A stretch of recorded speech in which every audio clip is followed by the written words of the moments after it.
aujourd'hui en route pour Galéria. Niché entre mer et maquis, ce village de Balagne incarne un équilibre entre paysage préservé et regard tourné vers l'avenir.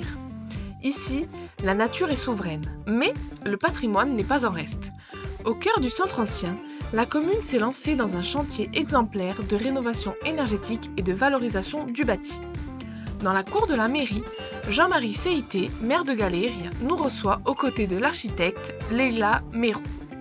Ensemble, ils nous présentent un projet ambitieux qui a débuté il y a plusieurs années, la réhabilitation complète d'un bâtiment du 19e siècle regroupant la mairie, l'école, la poste, le cabinet médical, un espace de coworking et un logement communal. Dès le départ, la commune a fait appel à un architecte pour dresser un état des lieux précis. Cela a permis d'anticiper les besoins, les coûts et les surprises, car sur un bâtiment ancien, il y en a toujours.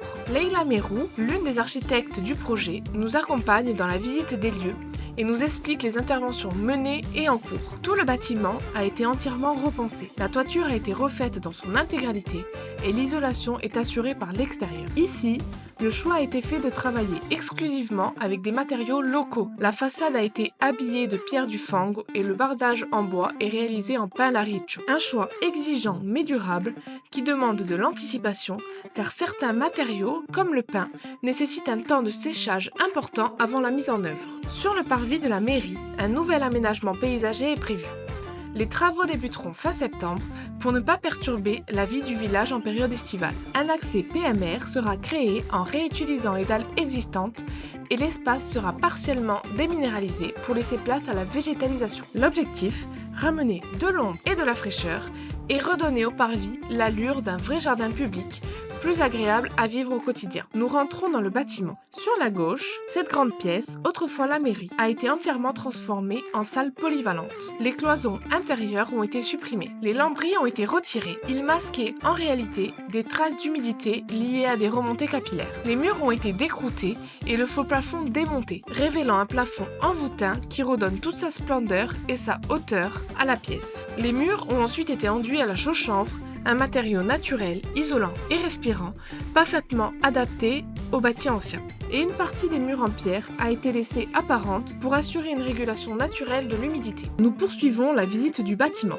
Un ancien appartement a laissé place à un espace de coworking lumineux et chaleureux conçu pour accueillir entrepreneurs, télétravailleurs et saisonniers. Un lieu de travail partagé qui anime le centre du village et favorise les échanges entre habitants et actifs de passage. Les menuiseries ont été entièrement refaites sur place, en bois, par un artisan de Lumio, reconnu pour la qualité de son travail. Et lors de la réfection du toit, tout l'étage a été isolé avec 40 cm de laine de roche, assurant confort thermique et performance énergétique durable. Quelques traces d'humidité, héritées d'un ancien dégât des eaux survenu avant la réfection de la toiture, sont encore visibles sur les murs et seront prochainement repris par les peintres. Sur le toit de l'école, un ascenseur a été installé pour rendre l'étage accessible à tous. La toiture terrasse a également été isolée, ce qui améliore le confort thermique des salles de motricité situées en dessous. L'aménagement a été pensé pour permettre, à terme, l'installation de panneaux solaires. Nous voici maintenant devant l'école où le parvis a été entièrement réaménagé. Une jardinière a été créée pour accueillir bientôt arbres et plantes dans le cadre d'un projet de végétalisation. L'occasion aussi de repenser les arrivées électriques, désormais optimisées pour les besoins futurs.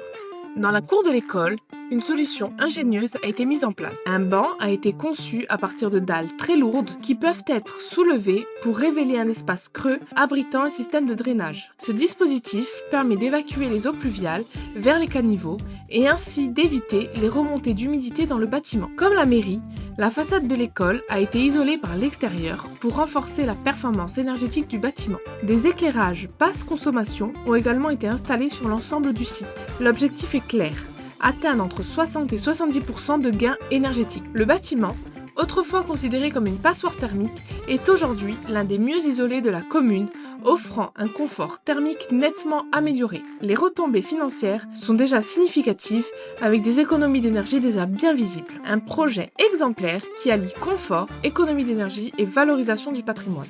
Pour toute demande de bilan énergétique ou d'accompagnement, n'hésitez pas à me contacter.